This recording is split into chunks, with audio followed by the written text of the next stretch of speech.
I took a card from this pack I bought from the works, a pack of 30 cards and envelopes.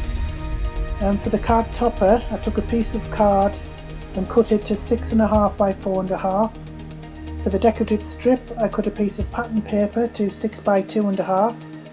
I glued the strip onto the card topper.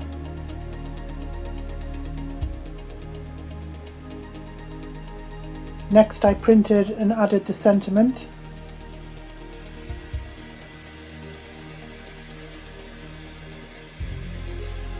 I then glued the card topper onto the main card base. After that, you can add any optional decorations such as gems, ribbons, etc. and you're finished. Simple as that.